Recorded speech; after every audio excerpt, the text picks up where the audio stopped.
il y a les 2 premières tranches qui sont faites, c'est-à-dire toute l'aile ouest, salle des États du Languedoc, bibliothèque, salle à manger et salle Jean-François de Castries-en-Bas ont été refaites.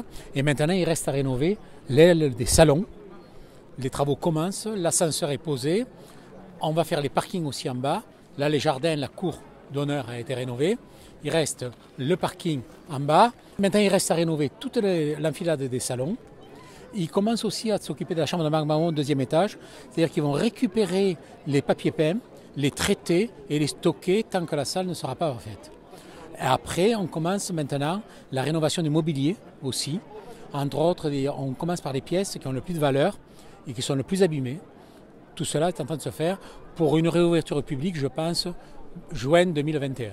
Ce qui est particulier au château de Castries, c'est que toutes les collections de mobilier intérieur sont encore existantes. Donc il faut conjuguer les travaux lourds de structure avec des travaux très très fins de restauration de mobilier. Et ensuite, c'est un monument qui n'est pas fait pour accueillir du public à l'origine. C'est une villa, une maison pour la famille de Castres. Et donc il faut amener tout le nécessaire technique pour pouvoir accueillir du public, pour pouvoir accueillir des gens au XXIe siècle. Et donc, comme beaucoup dans les monuments historiques, mais la subtilité de la technique à intégrer là-dedans nécessite un peu de subtilité surtout. Ce château, vraiment au cœur de la commune de Castries, c'est un emblème en fait de la région, puisque c'est dans ce château que se sont tenus les premiers états généraux des États du Languedoc. Et les États du Languedoc, c'est ce qui a en fait préfiguré l'Occitanie.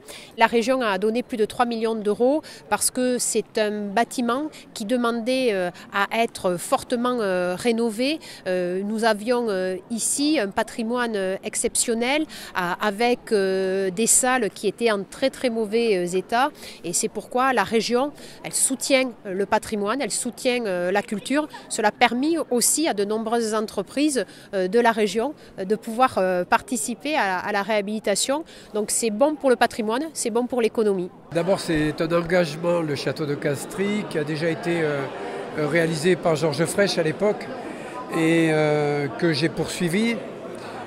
En fait, c'est un fait unique. C'est là où se réunissaient les États du Languedoc. Et c'est un des chefs-d'œuvre majeurs de la métropole d'art et d'histoire que nous avons labellisé avec l'État il y a quelque temps. Le château de Castries, c'est unique dans le sud de la France.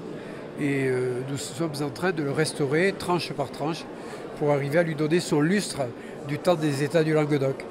C'est un lieu chargé d'histoire, mais c'est un lieu chargé aussi d'histoire de la politique du sud de la France.